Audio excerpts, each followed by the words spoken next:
आज वो पृथ्वी मनु महाराज को प्रदान की। आज जो परीक्षित महाराज हैं उन्होंने कहा कि इतना बड़ा राक्षस था ये हिरण्याक्ष की पूरी पृथ्वी को ही ले गया रसातल में। हमने बहुत देखे कि कोई 1000 गज पे कब्जा करे, कोई 2000 गज पे कब्जा करे, इसने तो पूरी पृथ्वी पे कब्जा कर लिया, रसातल में ले गया। ये था कौन? और तब ब्रह्मा जी, तब जो सुखदेव जी महाराज हैं उन्होंने सुनाया कि एक कश्यप ऋषि थे और कश्यप ऋषि की 2 पत्नियां थी, एक दिति और एक अदिति। तो दिति से जो हुए वो दैत्य और अदिति से जो हुए वो देवता।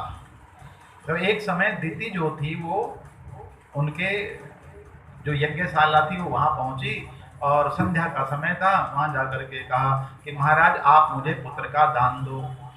ऋषि ने कहा कि भाई देखो ये समय जो है उचित नहीं है, मैं जानता हूं कि तुम्हें संतान चाहिए, लेकिन उचित समय, देश काल, परिस्थिति, मनोवृत्ति ये सब अनुकूल नहीं है, प्रतिकूल है। तो समय की अनुकूलता प्रतिकूलता से ही जो है घर में दैवीय और राक्षसी संतान पैदा होती हैं। आज ऋषि ने मना कर दिया, संध्या की बेला है, देवता अनुकूल नहीं है, काल अनुकूल नहीं है, लेकिन नहीं मानी। ऐसा घोरतमा बेला घोराणाम घोर दर्शनः, घोराणाम घोर दर्शन। ये संध्या की बेला भोग के लिए नहीं, ये तो भजन के लिए है, लेकिन दिति नहीं मानी और ऋषि को उसकी बात को स्वीकार करना पड़ा। और तब बाद में ऋषि ने कह दिया तूने जो है शंकर भगवान का अपमान किया है, इसलिए अब तेरे उदर से जो है देव नहीं असुर प्रकट होंगे। जब ये सब उसने सुना तो आज क्षमा मांगी है। तो क्षमा जब मांगी तो तब कहा कि तूने क्षमा मांगी है, तेरे मन में गलती का एहसास है, तो तेरे पुत्र तो राक्षस ही होंगे, असुर ही होंगे, लेकिन तेरा जो पोता होगा वो भगवान का भक्त। बोले वृंदावन बिहारी लाल की। तो बोले वही जो है हिरण्याक्ष और हिरण्यकशिपु अब जो है वो गर्भ में थे, तो दिति ने जो है अपने गर्भ को रोक लिया, अब तो जन्म नहीं लेने दूंगी मैं इन्हें।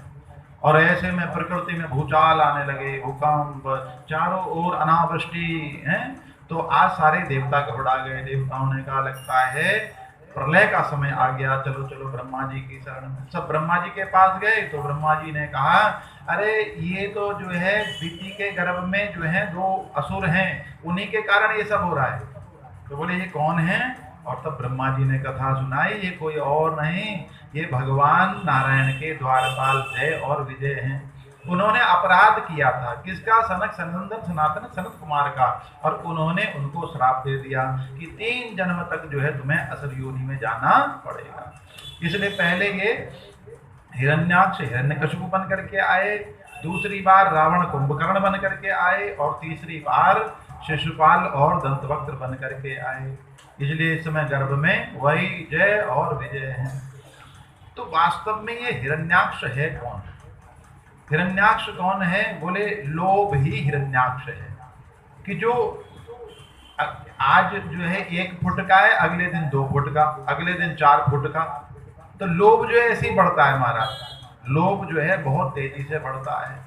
तो लोभ को कैसे नष्ट करें महाराज? अपने जीवन में जो लोभ आया है उसको यज्ञ के माध्यम से ही नष्ट किया जा सकता है। यज्ञ क्या है? यज्ञ है सुविधा, स्नेह है, सम्मान। इनका दान जो है हम अन्यों को करें तो यज्ञ हो जाता है। यज्ञ का अर्थ केवल जो है आहुति डालना ही नहीं है, यज्ञ का अर्थ ये भी है कि हम सम्मान, स्नेह, सुविधा जो है अन्य को प्रदान करें, तो ये भी यज्ञ ही है। मनु महाराज ने जब सृष्टि की रचना आरंभ की तो उनके यहाँ सबसे पहले कन्या हुई। 3 कन्याएं हुई, देवहूति, आकुति, प्रसूति, और 2 पुत्र हुए, उत्तानपाद और प्रियव्रत। ये 5 संतान उनके यहाँ हुई। कर्दम ऋषि जो थे उन्होंने भगवान की तपस्या की, इतनी तपस्या की कि उनका शरीर जो था वो सूख गया, और भगवान दर्शन देने के लिए आए। और भगवान ने जब उनको देखा तो भगवान की आंखों से भी आंसू निकल गए। बिंदु जब पृथ्वी पर गिरा तो उसी से बिंदु सरोवर जो था वो प्रकट हुआ। बिंदु सरोवर प्रकट हुआ। भगवान ने आज वरदान दे दिया कि हम आपके यहाँ पुत्र बन करके आएंगे।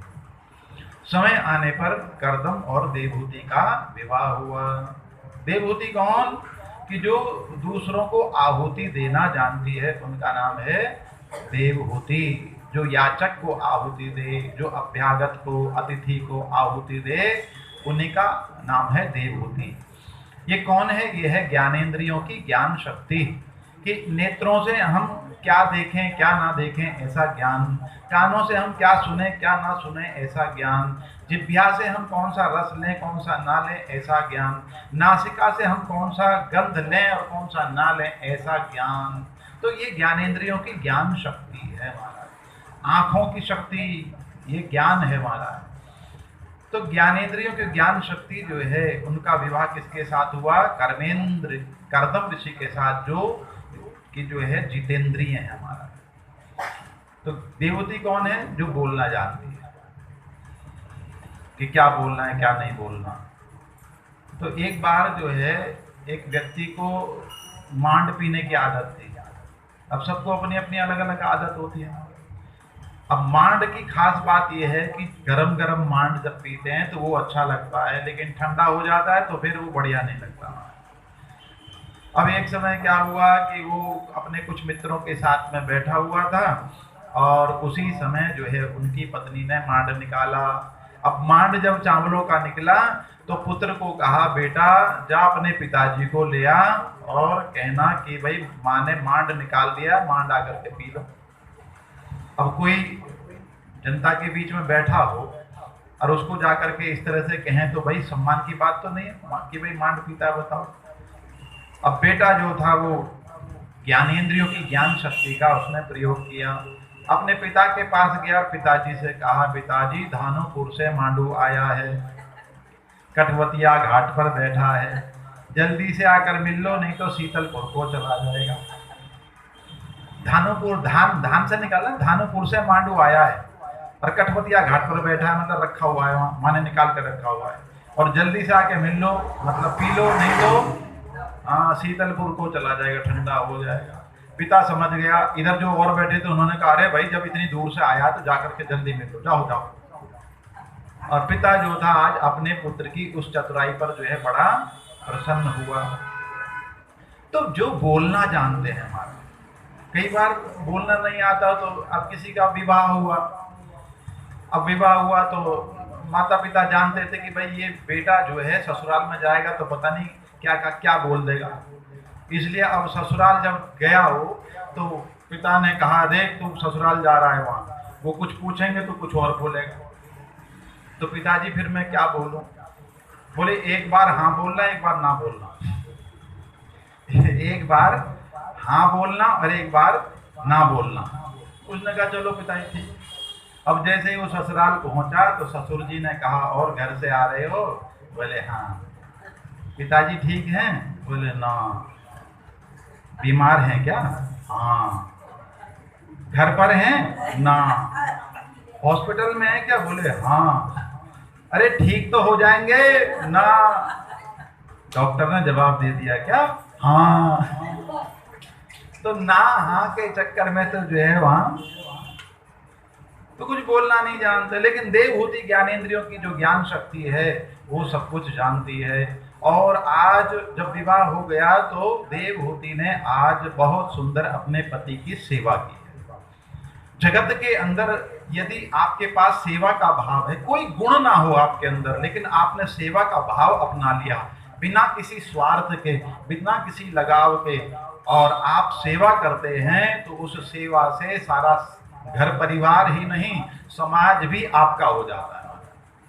इसलिए सेवा से आज अपने पति को इतना प्रसन्न कर दिया, इतना प्रसन्न कर दिया कि पति ने कह दिया कि बोल बोल तुझे क्या चाहिए?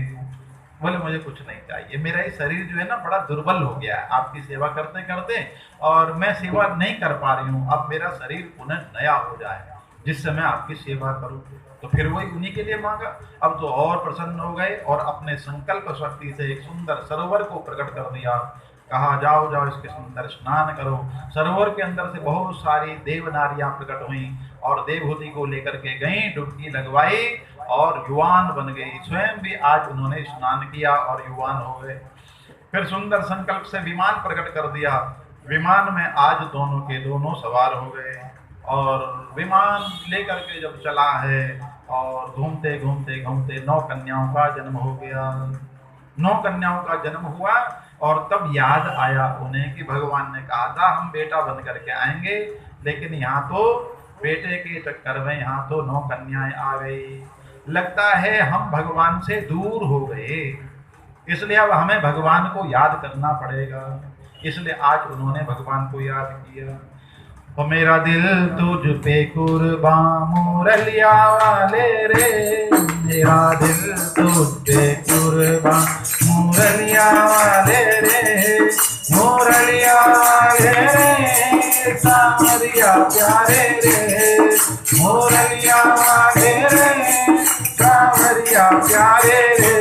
अब तो हो जा मेहरबान मुरलिया वाले रे, अब तो हो जा मेहरबान मुरलिया वाले रे, मेरा दिल तुझ पे कुर्बान मुरलिया वाले रे। मैं तो दीवाना तेरा प्यारे चाहूं, बस एक झलक तेरा दीदार चाहूं। मुरलिया वाले रे सावरिया प्यारे रे, मुरलिया वाले रे सावरिया प्यारे रे। अब तो हो जा मेहरबान मुरलिया वाले रे, अब तो हो जा मेहरबान मुरलिया वाले रे, मेरा दिल तुझ पे कुर्बान मुरलिया वाले। देखी है जब से ये तस्वीर तेरी, देखी है जब से ये तस्वीर तेरी, तब से बदल गई है तकदीर मेरी, तब से बदल गई है तकदीर मेरी। मुरलिया वाले रे सावरिया प्यारे रे, मुरलिया वाले रे सावरिया प्यारे रे, मेरा दिल भाग भाग मुरलिया वाले रे, मेरा दिल भाग भाग मुरलिया वाले रे, मेरा दिल तुझ पे कुर्बान मुरलिया वाले रे।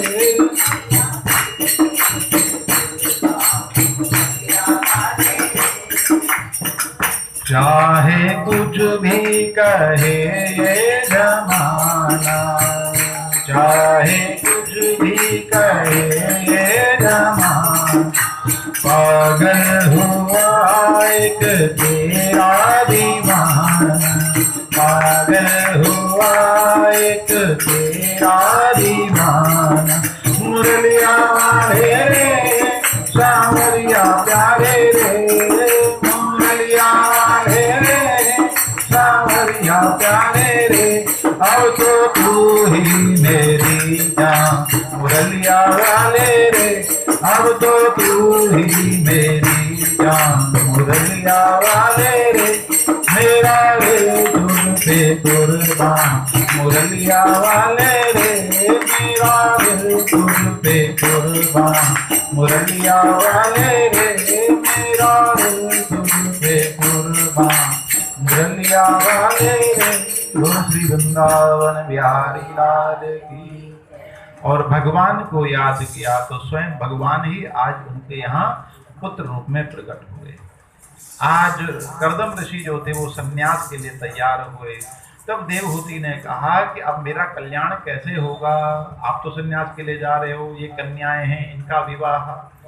उसी समय ब्रह्मा जी वहां पहुंचे 10 ऋषियों को लेकर के, और नारद जी ने कहा कि भाई मुझे विवाह नहीं करना। उन 9 ऋषियों के साथ में उन 9 कन्याओं का विवाह हो गया। और अब जब संन्यास को जाने को तैयार हुए तो बोले अब मेरा कल्याण कैसे होगा। तब कहा कि जिसको तू अपना पुत्र मान रही है ये कोई साधारण नहीं, ये तो स्वयं भगवान है, भगवान ही तेरे पुत्र बन करके आए हैं, इसलिए तू उनकी शरण ग्रहण करो, उन्हीं के द्वारा तुम्हारा कल्याण होगा। तो आज कपिल भगवान जो हैं वो सांख्य शास्त्र जो लुप्त हो चुका था उस शास्त्र को प्रकट करने के लिए कपिल के रूप में भगवान प्रकट हुए हैं। आज सन्यास की ओर चले गए कर्दम ऋषि, और इधर देवहूति आज अपने पुत्र के शरण में आई और तब कहा कि जो मेरी इंद्रियां हैं